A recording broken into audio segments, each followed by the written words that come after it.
So to the untrained eye, it might appear that since the last update, nothing's actually happened to the car. I'ma activate it, gotta make it, gotta chase it. I don't care what they be saying, I'ma do it now, and I've been really safe, and I ain't giving up, and I ain't giving in. And you'd be right. Basically, we still have a gap with our roll cage that we've been chasing for ages just to get back to us with an answer on. Very, very nice people, and we only say good things on the internet. Equally, while we're chatting shit, this is not something to film. Yeah, go on then. Oh, goal 2 years ago. Now the thing we've been aiming for with this build is we want it to be FIA compliant, and to do that, behind schedule. Well, yeah, we wanted it to be behind schedule as well, because it's no fun really unless you're rushing and not living any life outside of panicking about how you can't get a drift car built quick enough. But to get FIA logged, the manufacturer of the roll cage has to see videos, evidence of how you've tacked it all together to make sure that you're putting it in properly. Trouble is, because we're honest, John found the issue with the roll cage, reported it to the manufacturer, and asked for them to confirm if it's okay for us to cut 100mm off those two tubes. And that was 3 weeks ago that we still haven't got a response. So things are kind of on hold for a little bit at the moment. Can't really delay things too much more. And I think today I'm just going to get busy with the angle grinder. We're not going to take out anything structural, but we're going to play around with some aesthetic stuff. At least it gets it out of the way and done with.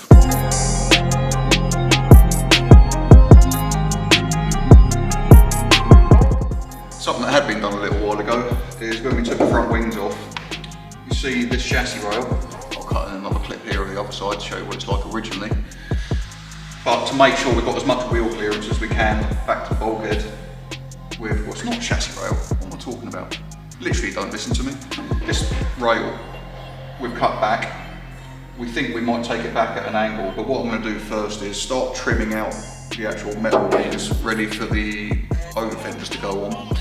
Once we can kind of get them mocked up in place, we can actually work out what clearance we need to cut back of the original wing, and that's going to make sure that no matter how much the wheels compress or turning and whatnot, we're not going to come into contact with anything. Ratchet spanner. For it. Why make your life easier when you can make it hard? Ninja. I'm still not going to use it. It's not. There's your face. It's not scratched. Just have fun getting it out. Just bear in mind as well that when we put the seat back in, there's going to be a lot more stuff in the car to be in the way. I reckon it would be easier if there wasn't 2/3 of a roll cage in there at the moment.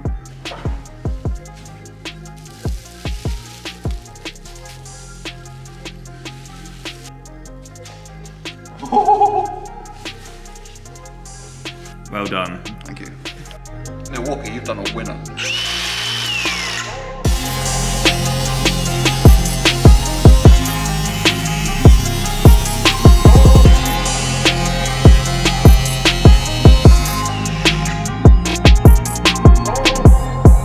Right, in part 7 of how we throw bodywork on the floor.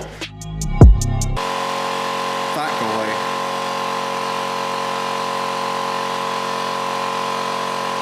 I hate that guy.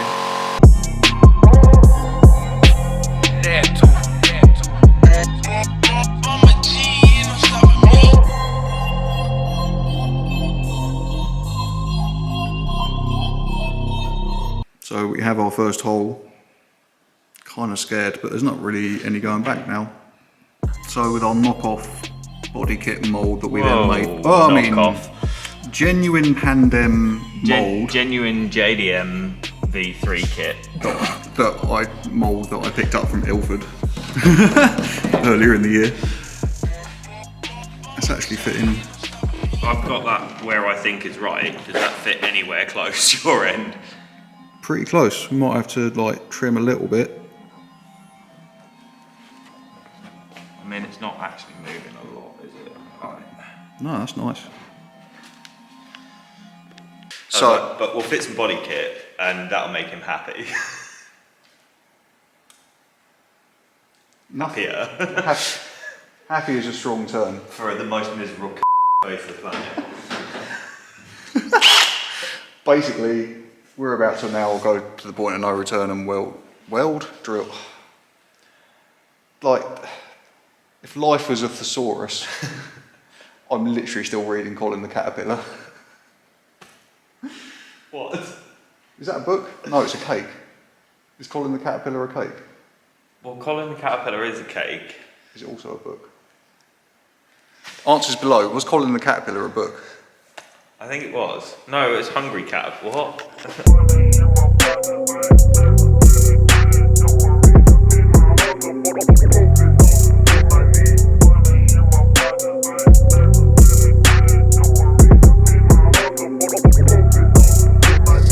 So whilst the camera's been off, because I'm basically forgetful, John's managed to snap the drill that we've been using for mounting bodywork. So hopefully he's got an 1/8 drill bit so we can actually carry on putting clecos in the front, and then we can do a bit of a look as to how wide the whole thing's going to come out. Right size drill bit anyway, so it deserved to die. Yeah, it wasn't actually the right size drill bit anyway. So we're taking this as a positive.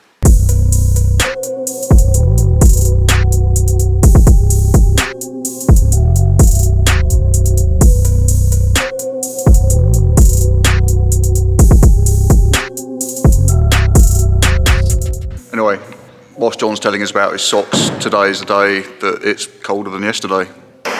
But next up, we're going to try and do exactly what we did on the other side to this side. But worse. I mean better. It's going to be first cut success this time, rather than 600 cuts. Is it? Yes, I shall measure things.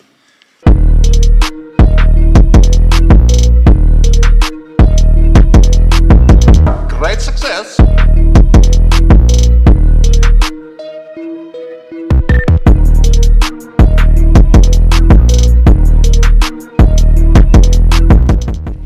So what we're up to next is putting all the clecos in. We're going to then see how much more of the arch we can cut out behind the over fender. All of it.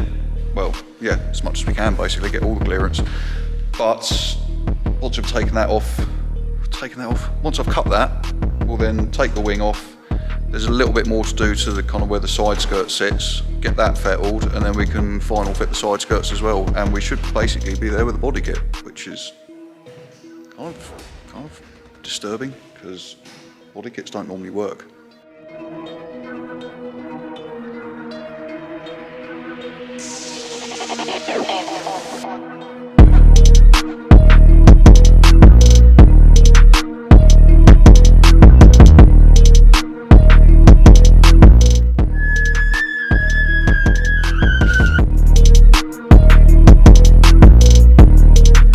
I wonder how much fiberglass dust this camera lens is going to take before it actually gives up and dies.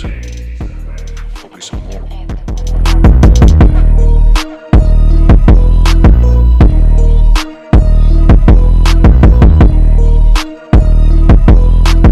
Basically, I'll keep on taking photos of things, being like, yeah, we caught something really funny, or that looked really cool, and then I realised that I've just taken some stills. So, if you stuck with us this far, thanks very much. Sam basically wants to set fire to more stuff with the plasma cutter, John's which is kind of disturbing, and the whole place looks like a bomb site, which means we've been productive. Excellent stuff. Catch you later.